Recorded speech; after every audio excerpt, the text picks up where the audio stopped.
बोले बाबा राम सफीर की, बोले भारत माता की। आवाज आनी चाहिए, अभी तो पंचायत समिति परिसर में ही है। बोले भारत माता की, भारत माता की। मंच पर विराजमान हमारे पंचायत समिति के लोकप्रिय प्रधान मेरे छोटे भाई दिनेश सुंडा जी, उप प्रधान इंजीनियर ललिता माई जोया, हमारे नवलगढ़ के युवा चेयरमैन मेरे छोटे भाई शोएब खत्री जी, वाइस चेयरमैन बड़े भाई साहब आदरणीय कैलाश चोटिया, मुकुंदगढ़ के चेयरमैन मेरे छोटे भाई मनीष चौधरी जी और वाइस चेयरमैन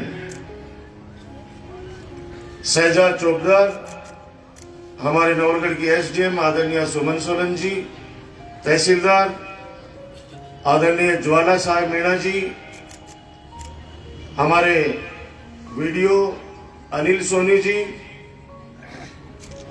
पशुपालन विभाग के नोडल अधिकारी डॉक्टर राजेश यादव जी, हमारे बिजली विभाग के एक्शन हरिराम जी कालेर, पीडब्ल्यूडी के एक्शन बहादुर सिंह जी, पीएचडी के आईएन Rakesh Ola ji, block CMHO doctor Gopi Jakhar, हमारे डीवाईएसपी आदरणीय सतपाल सिंह जी शेखावत, हमारे नवलगढ़ के एसएचओ आदरणीय सुनील शर्मा जी और मंच का संचालन कर रहे हमारे नवलगढ़ के लाडले एडवोकेट हरीश हिंदुस्तानी जी, और जिन्होंने देशभक्ति का आज से नहीं, जहां जहां शहीदों के मेले भरते हैं वहां पर अपने शब्दों से, अपनी भावनाओं से देशभक्ति के गीत, देशभक्ति के शब्द आम जनता तक पहुंचाने वाले झुंझुनू से विशेष रूप से पधारे हमारे जाकिर अब्बासी साहब, मंच पर विराजमान डॉक्टर सुरेश भास्कर जी जो हमारे पीएमओ हैं, इंदिरा सुरा जी, हमारे कांग्रेस के नवलगढ़ के अध्यक्ष राजेंद्र मेघवाल जी राठी साहब, हमारे शिक्षा अधिकारी आदरणीय अशोक शर्मा जी, और मैं उन माता पिता को भी प्रणाम करता हूं, आज पधारे हैं हमारे प्रधान जी के माता जी पिताजी, उनको भी प्रणाम करता हूं, दीदी को प्रणाम करता हूं, और यहाँ पर बैठे हुए सभी मेरे पिता तुल्य बुजुर्गों, मेरी माता बहनों, नौजवान दोस्तों, प्यारे बच्चों, पत्रकार साथियों और हमारे सम्मानित जिला परिषद सदस्यगण, पंचायत समिति सदस्यगण, सभी सरपंच साहिबान, पंच साहिबान और सारे विभागों के, चाहे चिकित्सा विभाग, शिक्षा विभाग, राजस्व विभाग, स्वयंसेवी संगठन, स्काउट गाइड, आंगनबाड़ी, हमारे पीएचडी, पावर, पीडब्ल्यूडी, समाज कल्याण, पुलिस प्रशासन से जुड़े सभी अधिकारी कर्मचारीगण, हमारे कांग्रेस के, यूथ कांग्रेस के, मेरे एनएसयूआई के और सेवा दल के सभी कार्यकर्तागण, आज आप सबको पता है कि 10 तारीख को मुख्यमंत्री जी का दौरा तय हो गया था, हमारे प्रदेश अध्यक्ष डोटासरा जी का दौरा तय हो गया था, क्योंकि हम चाहते थे कि हमारे प्रधान जी का 1 वर्ष का जो कार्यकाल है वो जश्न के रूप में राजस्थान के मुखिया के साथ मनाएं, लेकिन जब जिस समय जो चीज होनी होती है देखो होती है। उसी समय महंगाई के खिलाफ रैली जो दिल्ली में होने वाली थी वो अचानक जयपुर में हो गई, तो अपना 10 तारीख का कार्यक्रम उनका पोस्टपोन हो गया, रद्द नहीं हुआ है, यानी भविष्य में कभी वापस आएंगे। और आज का ये दिन ये सोच के तय किया था कि आज आप लोगों के साथ उन कार्यकर्ताओं के साथ जो कोरोना काल के अंदर अपनी जान की बाजी लगाकर आम जनता के लिए काम किया, उन विभाग के साथियों का स्वागत करना है, उनका हौसला बढ़ाना है। दिनेश का आज जन्मदिन भी है, तो हरियाणा से भी मैंने इसको एक सरप्राइज गिफ्ट देने की सोच रही थी। हरियाणा से एक अच्छी पार्टी को हमने आमंत्रित कर लिया था, लेकिन मैं बता रहा हूं उन्हें होने को कोई नहीं टाल सकता। जब 2 दिन पहले एक ऐसी दर्दनाक सूचना, एक ऐसी सूचना जो कोई भी देश का नागरिक सुनना नहीं चाहता, वो ऐसी सूचना हमारे बीच में, हमारे देश में मीडिया के माध्यम से आई कि हमारे देश के सीडीएस, और मैं कह रहा हूं कि उनके साथ हमारे झुंझुनू जिले के लाडले, जिनके परिवार से हमारा नाता है, पूरा परिवार सेना में देश के लिए अपनी सेवाएं देता आया है। ऐसा हमारा वीर सपूत भी सीडीएस के साथ में थे, अजमेर के भी एक सपूत और हमारे इस हिंदुस्तान के। मैं उन सपूतों को श्रद्धांजलि देना चाहता हूं। ये बात मैंने इसलिए की है कि आदमी सोचता क्या है और हो जाता क्या है, लेकिन देश को चलना है, देश को आगे बढ़ना है। पता नहीं इस देश को आजादी दिलाने के लिए कितनी माताओं की गोदें खाली हो गई थी आजादी के समय, न जाने कितनी ललनाओं की मांग का सिंदूर मिट गया था, और न जाने कितनी बहनों की आंखें अपने भाइयों की कलाइयों पर राखी बांधने के लिए तरस गई थी, तब जाकर अपने देश को आजादी मिली थी। और उसके बाद लगातार देश के अंदर चाहे किसी भी दुश्मन ने हम पर अटैक किया हो, चाहे पापी पाकिस्तान ने, चाहे पापी चाइना ने, हमारे देश के उन लाडलों ने हमारे इस देश की रक्षा करते हुए, अपने प्राणों की आहुति देते हुए इस हिंदुस्तान को आजाद रखा है। तो मैं उन सभी शहीदों को श्रद्धांजलि देता हूं, हम सब की तरफ से, नाम के साथ। हमारे सबके प्रिय, जिन्होंने कई ऑपरेशंस किए दुश्मन देशों के खिलाफ हमारे देश की रक्षा के लिए, ऐसे हमारे शहीद सीडीएस विपिन रावत जी, उनकी धर्मपत्नी मधुलिका रावत जी, उनके साथ brigadier LS leader, lieutenant colonel Harjinder Singh ji जो हमारे अजमेर के रहने वाले थे, wing commander PS Chauhan, squadron leader Kuldeep जो हमारे झुंझुनू जिले का गलडाना का हमारा वीर सपूत, एक जेडब्ल्यू दास, जेडब्ल्यू प्रदीप, नायक गुरु सेवक सिंह जी, नायक जितेंद्र कुमार, लांस नायक विवेक कुमार, लांस नायक साई तेजा और हवलदार सतपाल, और एक हमारे वीर योद्धा वरुण सिंह जी बचे हैं, वो अपने जीवन से, जिंदगी से लड़ रहे हैं। पूरा हिंदुस्तान उनके लिए दुआ कर रहा है कि आप ठीक हो, स्वस्थ हो और वापस आप इस देश को संभालें, अपने परिवार को संभालें। हम सब की तरफ से, नवलगढ़ वासियों की तरफ से, 36 कौम की तरफ से उन सभी शहीदों को हम अश्रुपूरित श्रद्धांजलि अर्पित करते हैं। मैं, मेरे पूर्व वक्ता मेरे भाई दिनेश हुंडा जी और वीडियो साहब ने और अलग अलग विभागों के अलग अलग कर्मचारियों ने, अधिकारियों ने आपको अलग अलग योजनाओं के बारे में बताया। क्योंकि हो सकता है आज का, जैसे अभी दिनेश जी हमारे प्रधान जी कह रहे थे कि लोग ऐसे सवाल करते हैं कि प्रधान टिकते नहीं हैं, लेकिन दिनेश, वो गठबंधन थे दोनों पहले वाले, तो गठबंधन तो कभी भी टूट जाते हैं। पहली बार हमारा एक कार्यकर्ता, और वो कार्यकर्ता जिसने यूनिवर्सिटी के अंदर छात्र हितों के लिए हमारे साथ सड़क पर लाठियां खाई हो, हमारे साथ छात्र हितों के लिए सड़कों पर संघर्ष करते करते हमारे साथ जेल गया हो, और वो लड़का जिसको हमने जिला परिषद के अंदर 36 कौम की जनता ने भारी मतों से विजय बनाकर भेजा हो, और वो हमारा साथी जो हमारे मुकुंदगढ़ ब्लॉक कांग्रेस का अध्यक्ष हो, तो उस पे अपने तो कोई व्यक्ति शक कर नहीं सकता, क्योंकि ये फेविकोल का जोड़ है। वो गठबंधन के थे दोनों प्रधान, हमने उनको भी सम्मान देने में कभी नहीं छोड़ी, क्योंकि आप भी उस समय हमारे साथ ही उस गठबंधन को करने वालों में से थे, हमारे मेन कार्यकर्ताओं में से थे।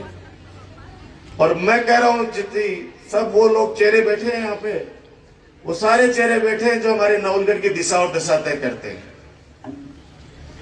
मुझे एक मजबूत साथी के रूप में, एक छोटे भाई के रूप में प्रधान मिला है। ऐसे मजबूत सरपंच मिले, ऐसे मजबूत मुझे पंचायत समिति के मेंबर मिले, जिला परिषद के मेंबर मिले, पंच साहिबान मिले, उप सरपंच मिले, और हमारे पार्षद। आप देखो, चेहरा देखिए प्रधान का, चेहरा देखिए उप प्रधान का, चेहरा देखिए आप चेयरमैन दोनों का, वाइस चेयरमैन का, सब नौजवान हैं। लोग डरते हैं अपने से कम उम्र वालों को कोई बड़ी जिम्मेदारी देते हुए, राजनेता, लेकिन मैं कभी नहीं डरता। उसका कारण है, जिस दिन मैं दौड़ना बंद कर दूंगा, जिस दिन मैं काम करना बंद कर दूंगा, जिस दिन मैं सुनना बंद कर दूंगा, लोगों की सेवा करना बंद कर दूंगा, उस दिन मैं स्वयं ही कह दूंगा कि अब हमने आपकी सेवा बहुत कर ली, अब आप इजाजत दे दीजिए।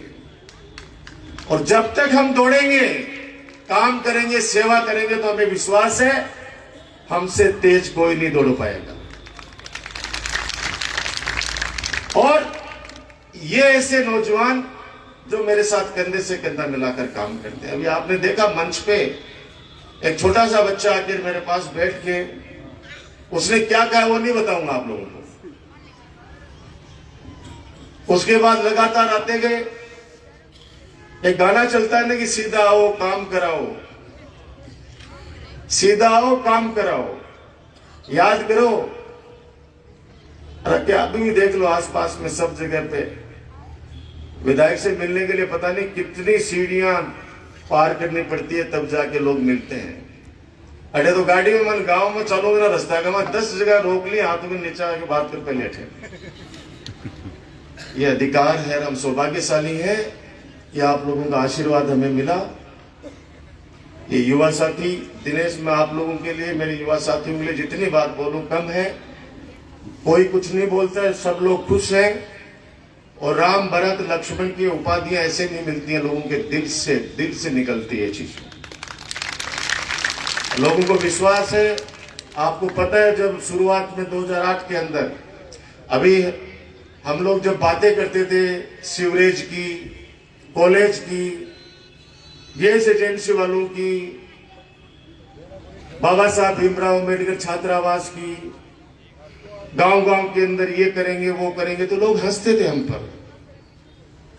आज 2008 से उस समय सपने जो मैंने दिखाए थे आपको बड़े हॉस्पिटल के, वो सारे पूरे कर दिए हैं, सारे पूरे कर दिए हैं। जो बचे कुचे हैं वो संकल्प ले रखा हमने 2022 का। 2022 में जितने भी ये काम बोल रखे हैं, सारे काम आपके आशीर्वाद से कंप्लीट कर देंगे, जनता को समर्पित कर देंगे। अब प्रशासन गांव के संग में जो बोल रहे हैं, अभी दिनेश चिंता कर रहे थे, बीच में मेरे को 2-3 बार बोले भी है कि कई लोग अब 1200 फोन करेंगे, इतना काम किया करवाशियों। अब उनको तो मुझे कुछ नहीं कहना, लेकिन आप सबको कह रहा हूं, आप सबको कह रहा हूं, जो आपके राजकुमार ने जो बातें बोली आपकी, उसकी चिंता मत करो, वो चिंता मेरे पे छोड़ो। कैसे कराने, क्या कराने, आप चिंता मत करो। जो जुबान से बोला है, आपका सीना हमेशा चौड़ा रखूंगा, आपका सर हमेशा से ऊंचा रखूंगा।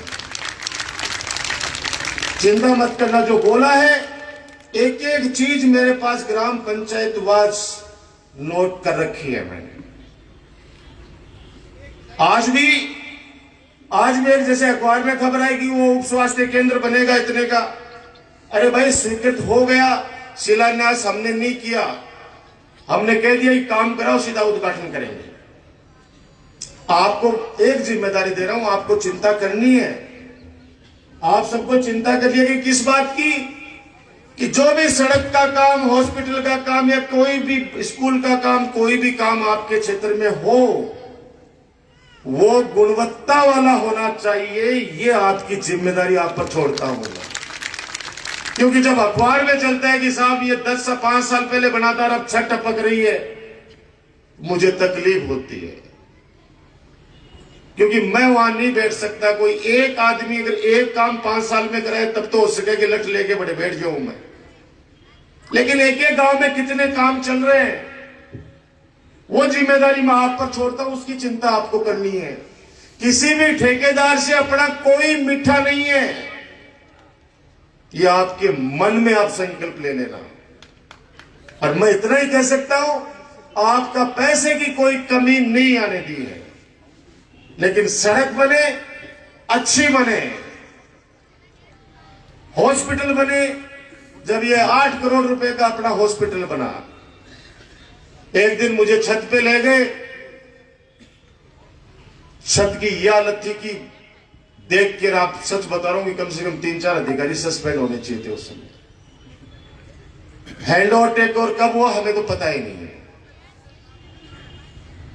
उसके बाद में जब हमने कोई एक्शन लेने की सोची, तब तुरंत प्रभाव से वो ठेकेदार आ गया कि 20 लाख लगे, 30 लाख लगे, मैं सारा वापस बनाऊंगा ऊपर का सारा काम। तो तमाशते आके कह लेगा, बोले आप वो सारो काम कर दे। ये काम की जिम्मेदारी तो मैं आप पे छोड़ता हूं, बाकी आप चिंता मत करो। या 5 साल में 1 महीने की चिंता देता हूं हमेशा आपको। चुनाव में जरूर 1 महीने की चिंता आप लोगों को कहता हूं कि ये मेरी माता बहनों, मेरे बुजुर्गों, युवा साथियों, अब 1 महीने मेरे को संभालो। बाकी 4 साल 11 महीने लगातार हम आपको संभालते हैं। उसमें कभी भी आपको समस्या नहीं आने देंगे, ये वादा करता हुआ। और मैं चिरंजीवी योजना की खूब चर्चाएं हो रही हैं और मुख्यमंत्री जी भी इस बात के लिए चिंतित है, क्योंकि 5 लाख रुपए की राशि हर परिवार को, बोल रहा हूं हर परिवार को। और इस योजना से अभी 1 करोड़ 35 लाख परिवारों को, लोगों को नहीं, 1 करोड़ 35 लाख परिवारों को चिरंजीवी योजना से जोड़ा जा चुका है। अब टोटल कितने परिवार हैं हमारे राजस्थान में? 1 करोड़ 77 लाख परिवार हैं। तो जो बाकी के बचे हुए परिवार हैं, उनके अंदर बहुत से बिजनेसमैन के परिवार हैं जो उस परिधि में नहीं आते हैं। लेकिन ऐसे परिवार भी हैं जिनके पास 850 रुपए जो जमा कराने होते हैं, वो भी जमा नहीं करा सकते। मैं एसडीएम साहब बैठे हैं, आपसे निवेदन करना चाहता हूं कि आप हमारे नवलगढ़ क्षेत्र में ऐसे परिवारों को सीएमएचओ के, ब्लॉक सीएमएचओ के साथ बैठ के, वीडियो साहब के साथ बैठ के, एसडीएम साहब, और आप उन परिवारों को चिन्हित करो जो किसी भी योजना से जुड़े हुए नहीं है, आर्थिक स्थिति ठीक नहीं है। उस परिवार को भी हम चिरंजीवी योजना से जोड़ना चाहते हैं। 850 रुपए हम उनके नहीं लगने देंगे। मुख्यमंत्री जी ने कहा कि 35 करोड़ रुपए ऐसे परिवारों के लिए मैंने अलग से बजट दे दिया, और भी आवश्यकता पड़ेगी तो और भी दे देंगे। तो हमने कहा कि आप देंगे वो आपका धन्यवाद। बाकी मेरा नवलगढ़, हर गांव, ढाणी, शहर, ये भामाशाहों की धरती है। एक बार हाथ जोड़ते हैं, लोग खुद चल के आ जाते हैं। कोई जमीन दान करता है, कोई क्या दान करता है। ये भामाशाहों की धरती है।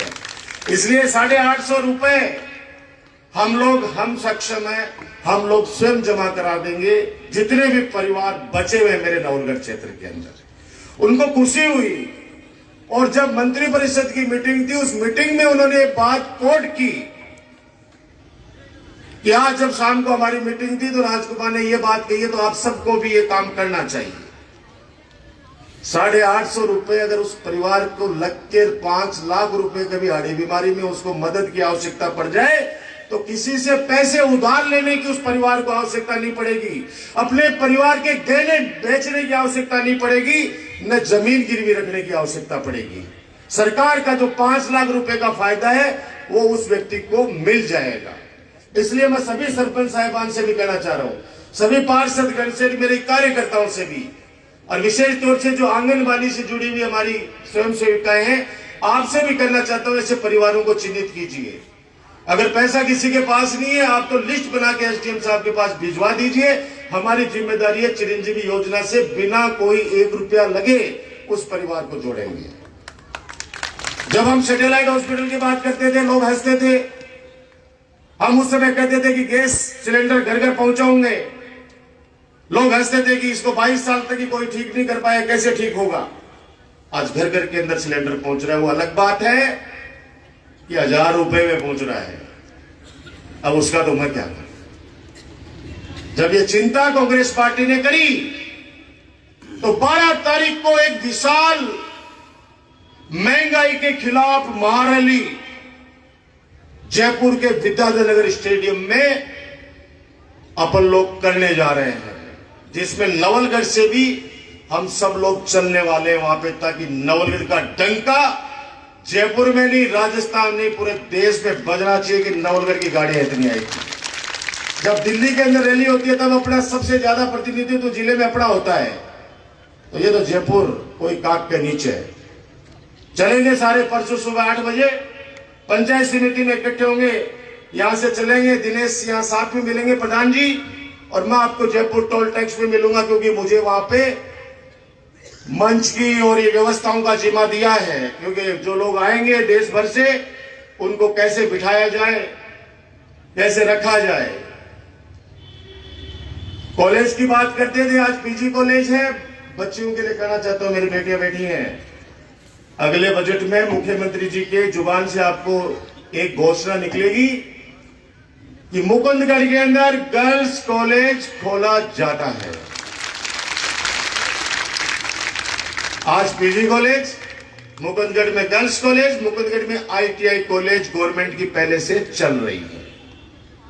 2 बाबा साहब भीमराव अंबेडकर छात्रावास बन चुके, बच्चे उनमें रह रहे हैं, पढ़ रहे हैं, सरकार की योजनाओं का लाभ ले रहे हैं।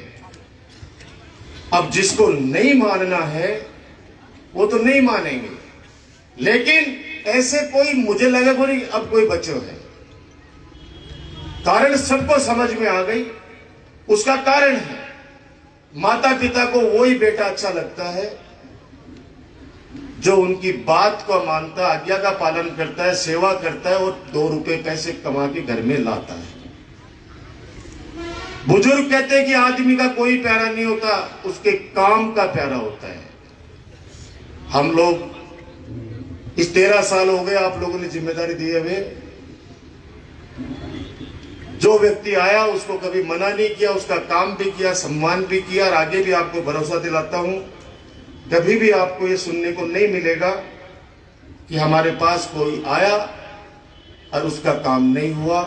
कोशिश पूरी की जाती है, और इसीलिए कहते हैं कि नवलगढ़ वो धरती है जिसने डॉक्टर राजकुमार शर्मा के रूप में इस 36 कौम की जनता ने एक पौधा लगाया था 2008 में, और उस पौधे के अंदर 36 कौम के लोग, कोई पानी डालता है, कोई खाद डालता है, और कुछ लोग तारबंदी करके आवारा पशुओं से उसकी रक्षा भी करते हैं। जब संकट हम पर जब आया, आप लोगों ने हमें बचाया। जिन लोगों ने हमारी राजनीतिक हत्या करने की कोशिश की, आप लोगों ने हमें राजनीतिक जीवन दान दिया। बुजुर्ग कहते हैं कि सत्य परेशान हो सकता है, सत्य कभी पराजित नहीं हो सकता। हमारा नवलगढ़ अखंड था। इस नवलगढ़ की जनता को पहली बार एहसास हुआ है कि कोई विधायक होता है। पहली बार।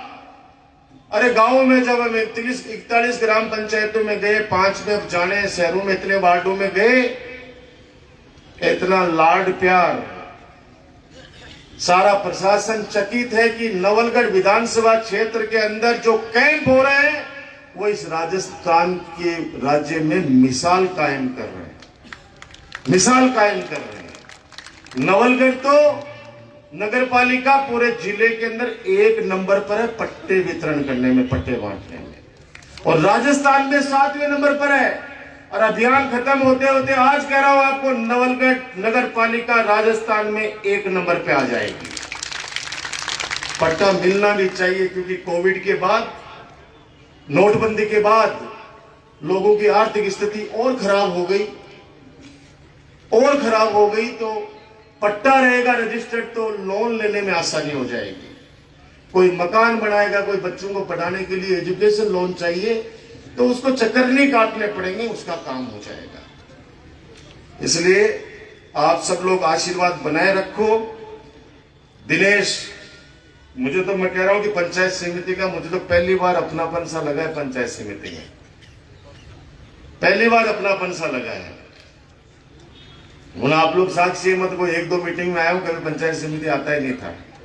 और इस बार इसके बनने के बाद ऐसे हमारे साथी सरपंच, सारे सरपंच में एक-एक का नाम लेना चाहता, सब पॉजिटिव सोच वाले हैं। और हम तो सबको, आप सबको पता है कि हर गांव में एक ही बात कहते हैं, भाई वोट मन का है, जिसके मन में जचेगी वो दे देगा। लेकिन आप लोग एक होकर विकास के कार्य कराओ। किसी भी पंचायत को हम ये एहसास नहीं होने देंगे कि हमारी पंचायत में कम काम हुआ है। एक से एक बढ़कर हर पंचायत के अंदर खूब काम किए हैं। अब ज्यादातर जो सबसे बड़ी चुनौती है वो सिर्फ सड़कों वाला है। ऊंट गाड़ा तो बंद होगा, वैसा गाड़ा भी बंद होगा। अब तो सड़क की स्कूटी आएगी, सब करने साइकिल हमारे बच्चे बाहर लेके जाएंगी। एक वैसा मान साइकिल को दे देगा, अब सड़क ही को नहीं मारेगा, रात तक तो सड़क का पड़ा हो। आई बात है ना। तो सड़क की डिमांड सबसे ज्यादा है। तो प्रधान जी, आप चिंता मत करो। आज हमारे लाडले चले गए, वरना तो आज हम आपको माता जी के पास में पिताजी को बुलाकर आपका ऐसा जन्मदिन मनाते। जिस तरह के आप सूट पहन के आए हो, शादी वाला सूट पहन के आए दिनेश आज।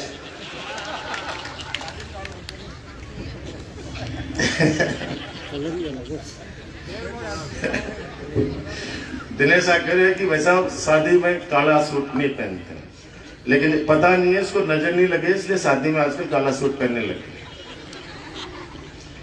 लेकिन आप खुश रहो। अब मैं, क्योंकि 10 बजे से आप लोग बैठे हैं,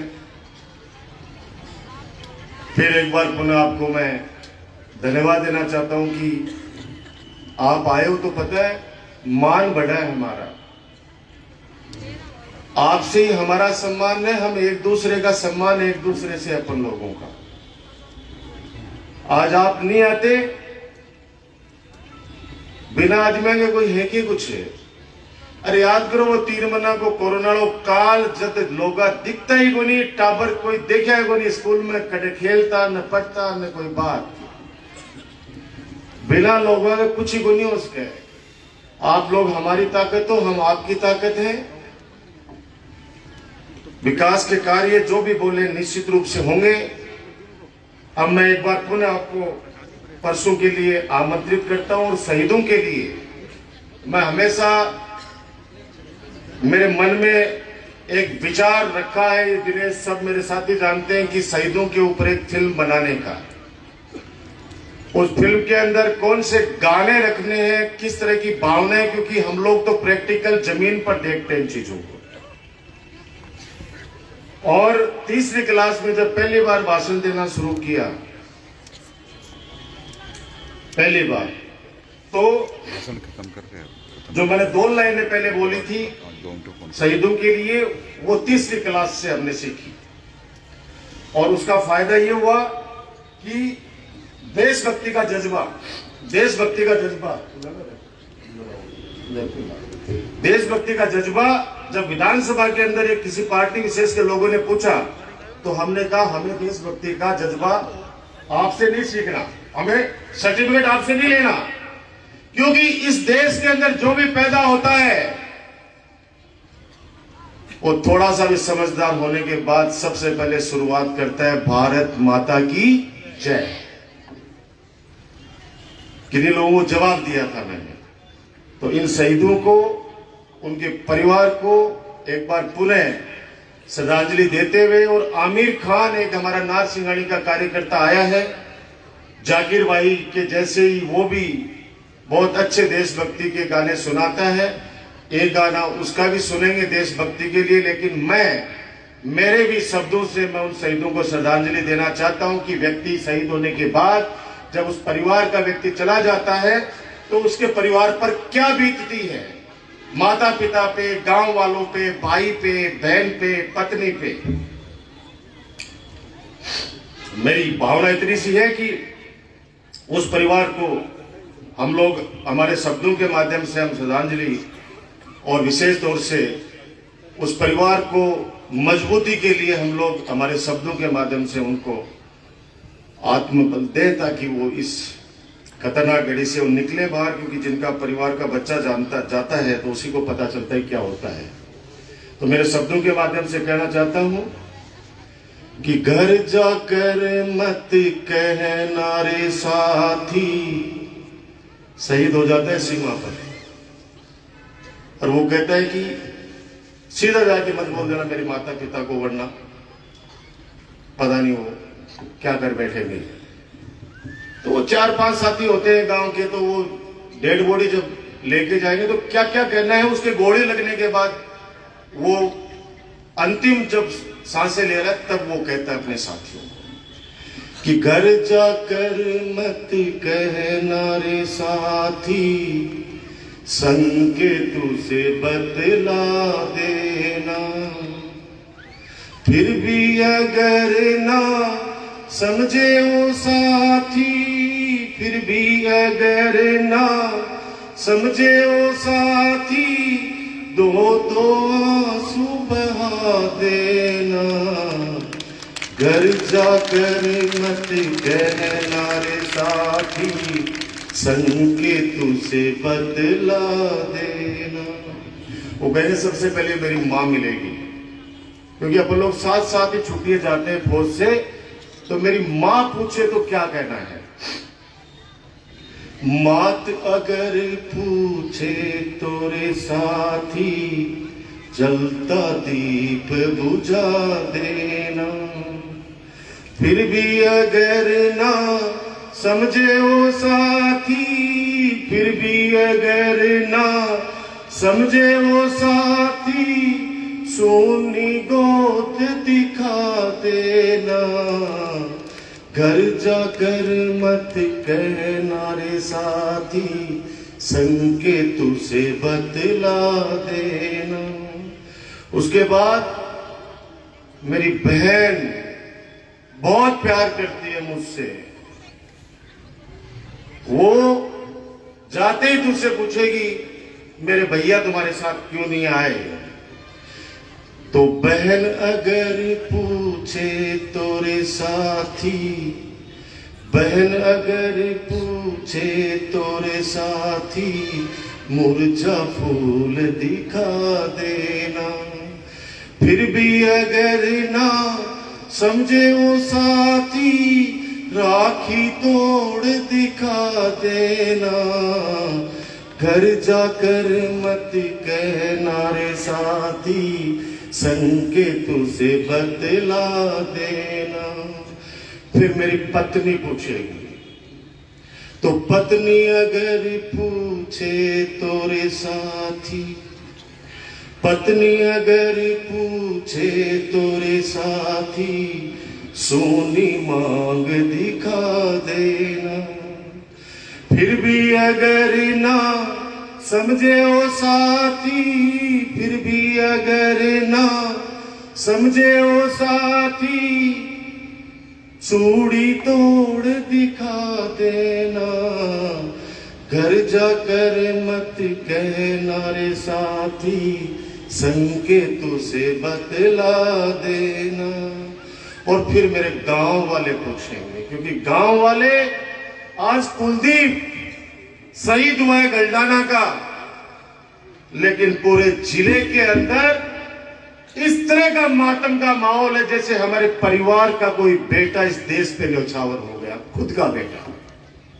तो गांव वाले प्यार करते हैं, हमें तो गांव वाले पूछेंगे तो गांव वालों को क्या जवाब देना है कि बस्ती अगर पूछे तोरे साथी, बस्ती अगर पूछे तोरे साथी, थोड़ी राख दिखा देना। फिर भी अगर ना समझे वो साथी, फिर भी अगर ना समझे वो साथी, जलती चिता दिखा देना। घर जाकर मत कहना रे साथी, संकेतों से बतला देना। ये उन शहीदों के लिए हमारे नौरगढ़ की तरफ से इन शब्दों के माध्यम से ये श्रद्धांजलि वो भी अश्रुपूरित हम प्रकट करते हैं। और सबसे हाथ जोड़ के विनती है कि 2 मिनट का मौन सब खड़े होकर उन सब के लिए हम हमारे नौरगढ़ की तरफ से 2 मिनट का मौन रखेंगे। राजेश जी, भाई साहब मौन शुरू करो। ओम शांति शांति शांति।